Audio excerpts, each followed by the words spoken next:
Hello and welcome everyone.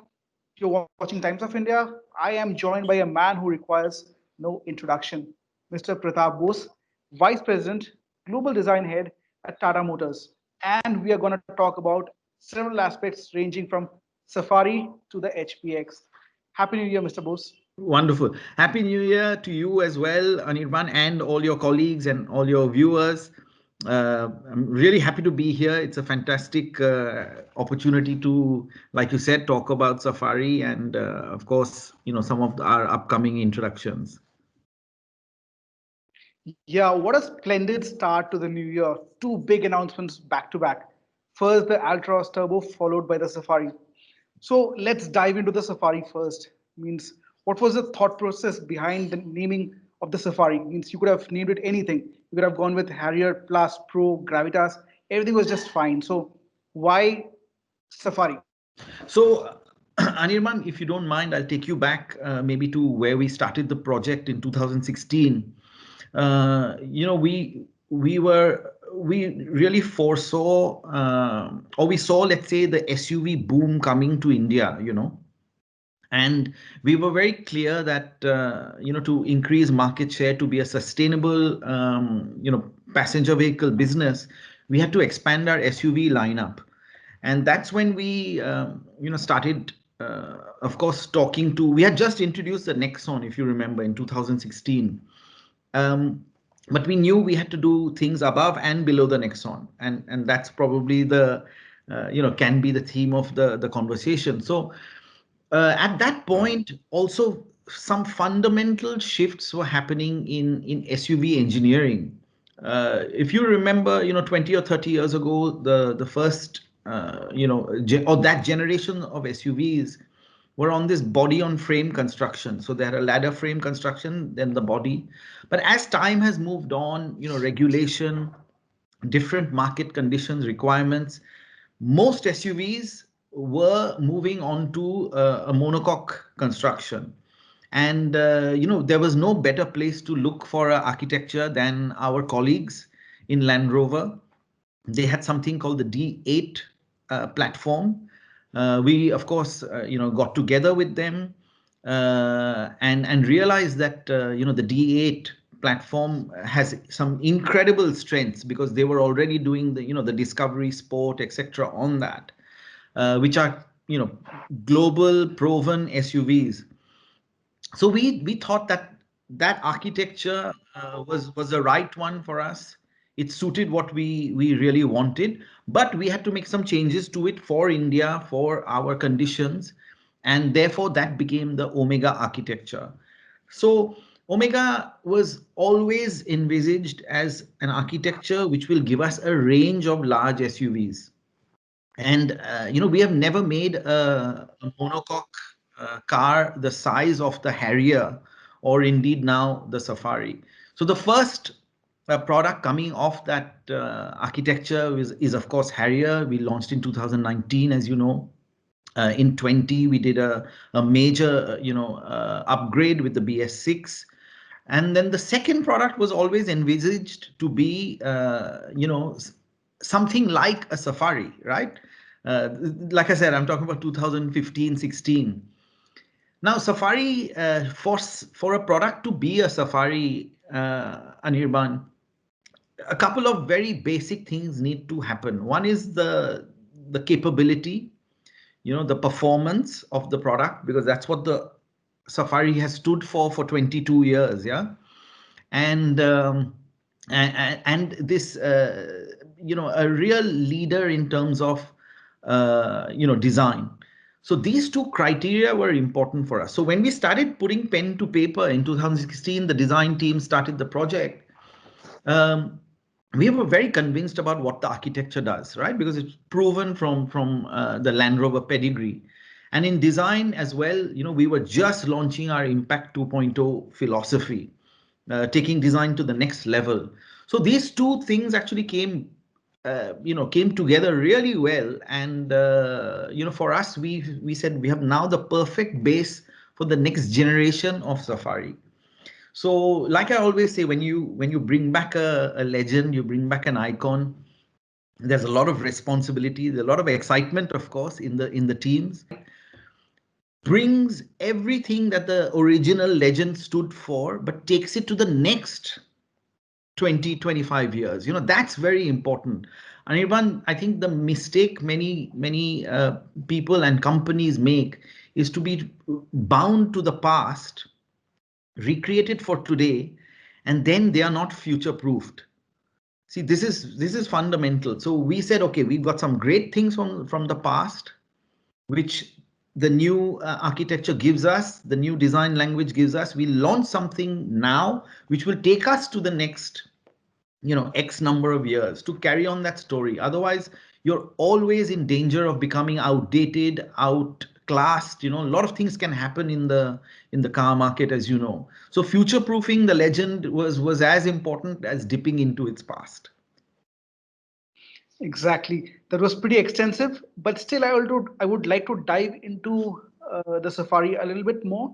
You have a very flexible platform, the Omega. So, what kind of changes do we expect, or what new are we expecting when you keep a Harrier beside a Safari? So, what all changes have you done to the platform, to the body shape, and a little bit more about the upcoming Safari? Yeah, so this is, like I said, this is the first time we are having this size of SUVs, both in Harrier and in Safari. So obviously there's a common starting point. So for example, the wheelbase and the track are exactly the same in both cars. However, the Safari, because of the third row, because of the kind of product it needs to be, is a lot taller and a lot longer than the Harrier. And it goes therefore with 18-inch wheels. It gets the signature stepped roof. It gets a very, very imposing front and rear end. The side silhouette, as you know, is so important to Safari. So we did that third window, the three-quarter window. The three-quarter glass is taller. But that's not only just for styling, Anirban. What is fundamental is that the original Safari was a great place to sit wherever you sat, in the driver's seat or the second row, or in fact the third row at that point. Was a great place to sit. There was no sense of claustrophobia. There was a lot of space. This real sense of comfort. So for the new Safari, we had to ensure that these two or three things were in place. So let me illustrate. We have what is called stadium seating. That means the second row is higher than the first row, and the third row is even higher than the second row. So when you sit in any of the seats in the new Safari, of course all facing forward. The previous gen had the two side facing seats, but all facing forward. You never get that there's this big headrest in front of you, or you can't look out of the windows. The sense of space comes with what you can see around you. And therefore, in any of the rows, when you sit, you get a very commanding, open, non-claustrophobic feeling. And that is fundamental to the new Safari. The Harrier has a coupe-like roofline. It's much tighter, much sportier. It's more individualistic in that sense. Whereas the Safari is for groups of people who want to go out and seek adventure. So we really hope that seven friends or six friends really go out and together in the Safari, because we'll of course do a 6 and 7 seater. And by the way, now we've got, let's say, both the nameplates, the Harrier and the Safari. So this is a start point for both the brands, and they can both move forward, and we'll make the changes in each of them to reinforce their position. So Harrier will always be this sporty, slightly more edgy product, whereas Safari stays more, how can I say, more dignified, more elegant, and that's the direction we will keep them going. So this is not the sort of end point when you launch. This is actually the start point. A very fundamental question I would like to ask. Multiple car makers are trying to expand their SUVs into a three-row configuration. I hope that is not the case with Harrier and the Safari. So, where do you want to put the Safari into? Is it a SUV jacked up into a three-row setup, or a proper three row setup? what we experienced with a Hexa. Hexa was a brilliant car to move around the cities or even for long distances. People sitting on the third row also were at comfort as the second row. So Yes. can we see something similar, or it can be an extension of a, SUV made into a three-row setup? No, so you're very right. Great question, actually. There's many types of vehicles can carry 6 or 7 people. So, starting from an MPV is one end, and a true, like you said, a true SUV, three-row SUV is at the other end. Like I said, the architecture itself comes from an SUV, a lineage of SUVs.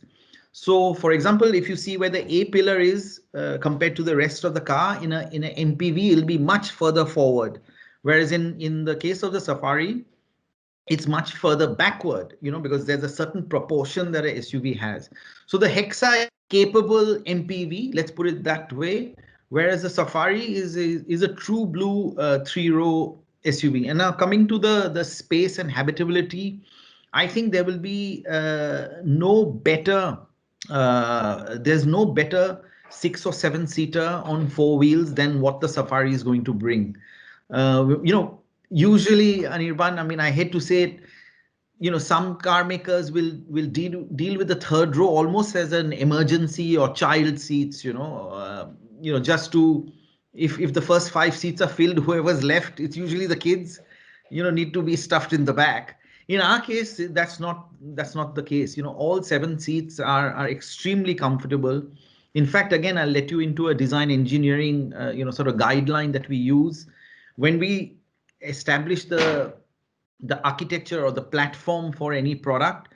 We use the biggest digital body that you can find. So it's called the 95th percentile EU mannequin. And we make sure that all the 3 rows can fit this mannequin. That means the head, the shoulders, everything. And the EU mannequin is slightly bigger than the India mannequin as well for the same percentile. So we use that for our space and that for our packaging, the EU 95 percentile, male adult. So that's a very severe mannequin to use if you want to get a certain dynamism, certain roof line. But yeah, we managed it because the architecture allowed that. So it's been a fantastic journey, and I'm sure when in a few weeks you sit in the car, I invite you to actually sit in the third row. Don't just leave that for your camera equipment or your kids. Go there and start the understanding of the new Safari. Oh, my last question is regarding your, again, going back to your top level of SUVs based on the Omega platform. Now, see, Harrier is coming with only diesel option. Safari will follow the same. Do we see petrol anytime soon? Do you see the demand for the petrol ticking upwards in that segment? I think the segment, yes, has space for both powertrains. We are extremely enthused and sort of excited by what diesel is doing for us currently. And anything else. I mean, why just gasoline? There could be electrification routes. There could be hybridization. I think a whole suite of powertrains will start coming to every segment, Anirban. And we look at this constantly. We work on options all the time. We are evaluating, and we will definitely bring what the market where the market will move towards. We'll try and be in fact ahead of that. But for the moment, I think our diesel portfolio at that top end is really serving us well. So that's where we are currently. Yeah.